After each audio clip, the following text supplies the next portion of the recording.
You try to eat less. You try to move more. You promise yourself this time will be different. But a few weeks later, nothing really changes. Not because you're lazy, not because you lack discipline. So here's a question most people never ask.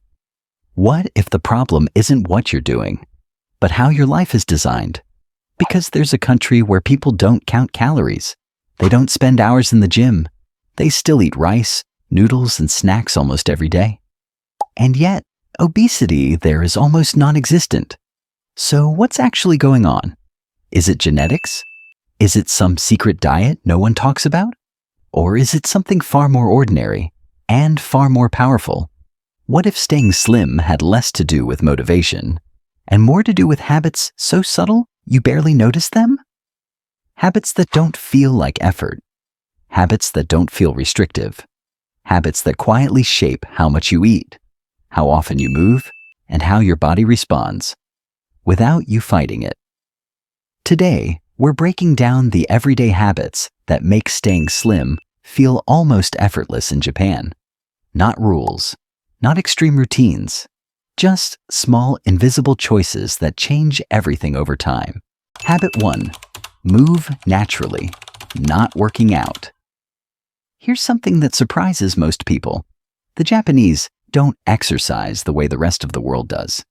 There's no obsession with workouts, no pressure to hit the gym after work, no guilt for missing a session. In fact, the majority of people there never formally work out at all. So how do they stay lean? They don't burn calories on purpose. They burn calories by default. They walk to the train instead of driving. They stand instead of sitting whenever possible. They climb stairs, carry groceries, move through their day without thinking about it. Movement isn't a task. It's built into life. Science has a name for this: non-exercise activity thermogenesis. The calories your body burns through small, unplanned movements. And here's the key difference. When movement is part of your environment, your body never has to make up for it later. There's no cycle of sitting all day and trying to undo it with an intense workout at night. No stress. No all-or-nothing mindset. Just steady, quiet motion, day after day. And that kind of movement does something powerful. It keeps your metabolism awake. It regulates appetite naturally. It prevents weight gain before it even starts. The lesson isn't to exercise harder. It's to stop separating movement from living. Because when movement is automatic, your body stays balanced without you forcing it. And that's a pattern you'll see again and again in these habits. Habit 2. Slow eating. Most people don't eat too much. They eat too fast. When you rush through a meal, your body doesn't get a vote. Your brain needs time to catch up. About 20 minutes on average to register fullness. But if the meal is already over before that signal arrives, you keep eating past what you actually need. In Japan, eating is naturally slower. Not because people are trying to be mindful. Not because they're counting bites. The tools and the culture do the work. Smaller portions, more variety. Chopsticks instead of forks. Each bite takes a little more intention, a little more time. And that time changes everything. Because when eating slows down, your body starts speaking louder. You notice when hunger fades. You feel satisfaction earlier. You stop eating because you're full, not because the plate is empty. There's no restriction here, no rules about what you're allowed to eat, just a pace that gives your biology a chance to function properly. And here's the quiet advantage. Slow eating doesn't feel like control. It feels normal. You leave the table lighter, but not deprived. Over time, this single habit reshapes how much food feels enough, without effort, without discipline. And once your body relearns that signal, overeating stops being a problem you have to solve. It simply stops happening. Habit 3. Respect the meal. In Japan, people don't eat everywhere. They don't eat while walking. They don't eat while scrolling. They don't eat while distracted. A meal isn't something you squeeze in between tasks. It's something you pause for. This isn't about tradition or manners. It's about attention. When you eat while distracted, your body keeps eating, but your brain never fully registers it. You can finish an entire meal and still feel like you didn't eat. That's why mindless eating leads to mindless overeating. In Japan, meals are treated as a single moment. No multitasking, no rushing, just food and awareness. And that changes how much you consume. When your attention is on the meal, your senses wake up. You taste more. You notice texture. You feel satisfaction sooner. The body doesn't need excess when the experience itself feels complete. There's also something else happening here. Respecting the meal creates a natural boundary. You eat when it's time to eat. And when the meal is over, it's over. No endless snacking. No unconscious refills. Not because it's forbidden, but because it no longer makes sense. This habit quietly trains your brain to associate eating with intention, not boredom, stress, or distraction. And once that association changes, your relationship with food changes with it. Without rules, without force, just awareness. Doing the work discipline never could. Habit 4. Design beats discipline. Most people think staying slim is a test of willpower. You either have discipline or you don't. But Japan tells a very different story. People there aren't constantly resisting temptation. They're rarely forced to be strong around food, because the environment does most of the work. When healthy options are the easiest options, good choices stop feeling like choices at all. Smaller portions are standard. Sugary drinks are limited. Food is prepared to satisfy, not to overwhelm. So instead of fighting cravings, people simply respond to what's in front of them. This matters more than motivation ever will, because willpower is unreliable. It fades when you're tired. It disappears when you're stressed. Environment doesn't. If your surroundings encourage overeating, discipline has to work overtime. But when the environment is aligned, your default behavior quietly shifts.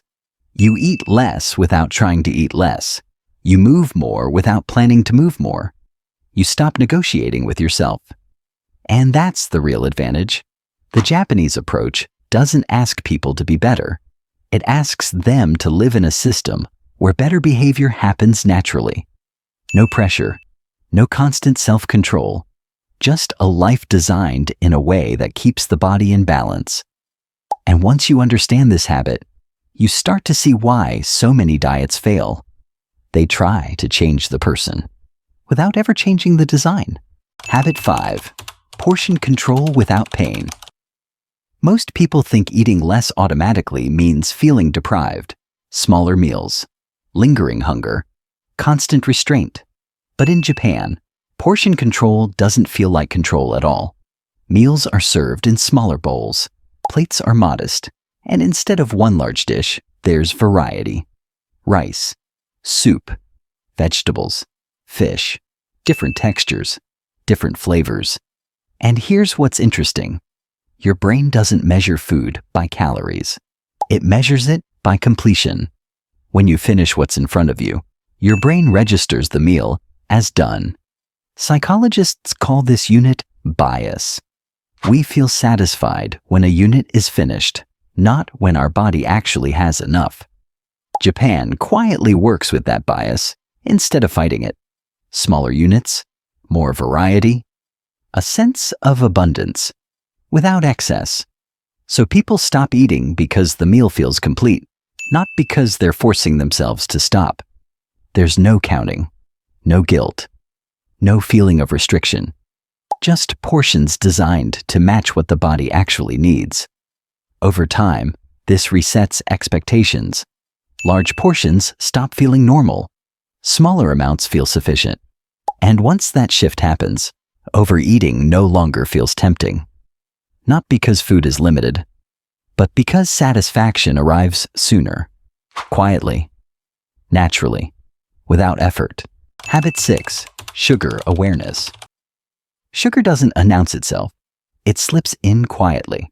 A drink here, a small dessert there, a habit that doesn't feel dangerous until it becomes constant. In Japan, sugar is treated differently, not as a reward, not as something to consume in large amounts. Drinks are smaller. Desserts are modest. Sweetness is intentional, not excessive. And that restraint has a powerful effect. Because sugar bypasses your body's natural signals, it spikes appetite. It delays fullness. It makes enough feel like not yet. When sugar intake drops, something interesting happens. Food starts tasting sweeter on its own. Fruit feels more satisfying. You stop chasing intensity. Your taste adjusts. Studies show that when people reduce sugar, their sensitivity to sweetness increases within weeks. So satisfaction returns without needing more. This isn't about quitting sugar entirely. It's about breaking the constant exposure that dulls your senses. In Japan, sweetness is an accent, not a foundation.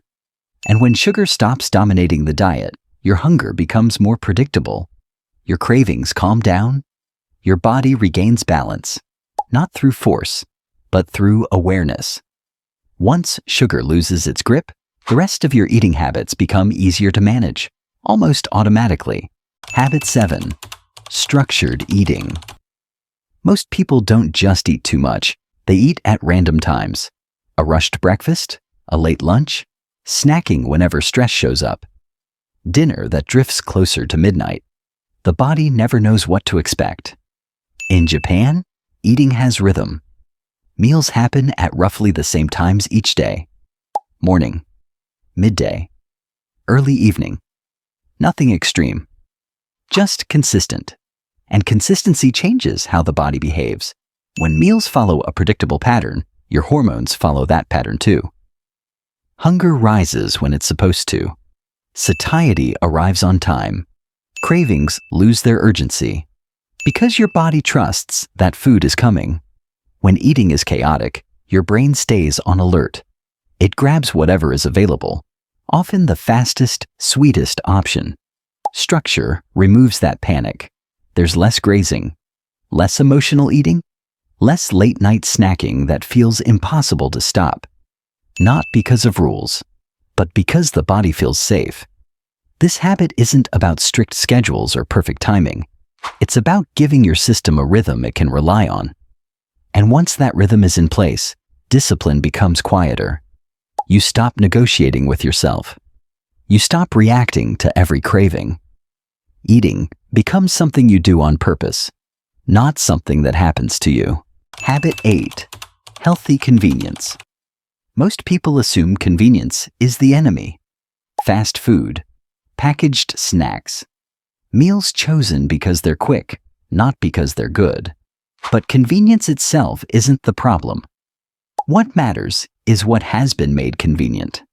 In Japan, food is everywhere. Convenience stores are on almost every corner. But what's inside them tells a different story. Rice bowls with fish, soup, eggs. Simple meals made to satisfy, not overwhelm. So when hunger shows up, the easiest option isn't junk, it's real food. That changes behavior more than any rule ever could, because when you're tired, busy, or stressed, you don't rise to your best intentions. You fall to what's available. Japan quietly understands this. Instead of asking people to resist temptation, they remove the need to resist. Healthy food becomes the default, not the exception. And when good choices are easy, bad choices lose their power. You don't need motivation, you don't need reminders. You simply eat what's there. This habit works because it respects reality. People will always choose convenience, so the system is built around that truth, not against it. And once convenience is aligned with health, eating well stops feeling like a decision.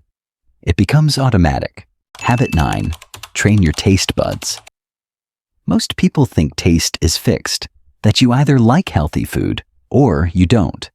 But taste isn't a preference, it's a habit. In Japan, people grow up eating simple flavors.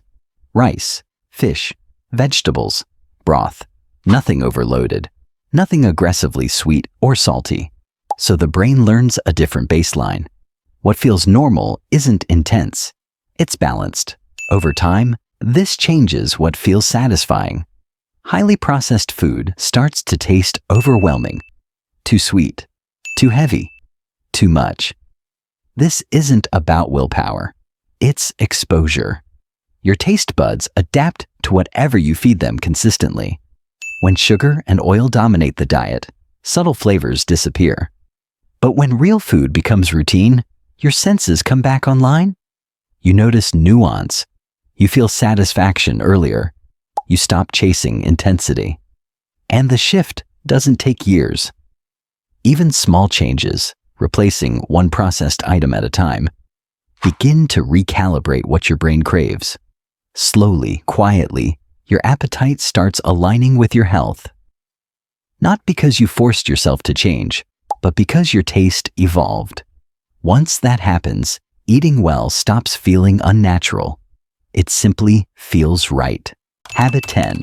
Stop eating before full, the 80% rule. Most people stop eating when the plate is empty, not when the body is satisfied. That small difference matters more than it seems. In Japan, there's a simple idea passed down for generations. Eat until you're almost full, not completely. Not because food is restricted, not because eating more is bad, but because comfort lives before fullness. When you eat past that point, your body has to work harder. Digestion slows, energy drops, and hunger returns sooner than it should. Stopping just short does the opposite. Your stomach isn't stretched, your blood sugar stays steadier, and satisfaction lingers longer.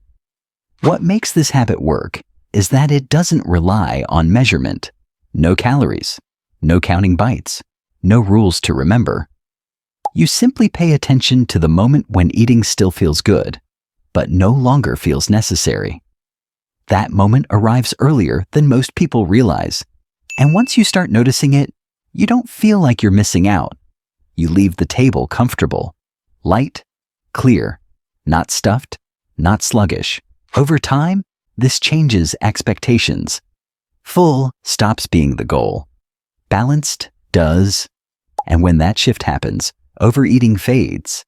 Not because you stopped yourself, but because the desire quietly disappeared. None of these habits are dramatic. That's the point. They don't demand motivation. They don't require discipline. They don't ask you to fight your body every day. They work quietly by shaping the way you live, the way you move, and the way you eat without thinking about it. The Japanese secret isn't about eating less. It's about needing less effort. When your environment is aligned, when your habits are subtle, your body stays balanced on its own. No constant control. No endless resets. No feeling like you're starting over again. Just a life designed in a way that makes staying slim feel normal. And once that becomes your default, there's nothing left to struggle against. So here's the question worth asking. Which of these habits felt the most unexpected to you? And which one do you think would be the hardest to adopt in your own life? Share your thoughts below.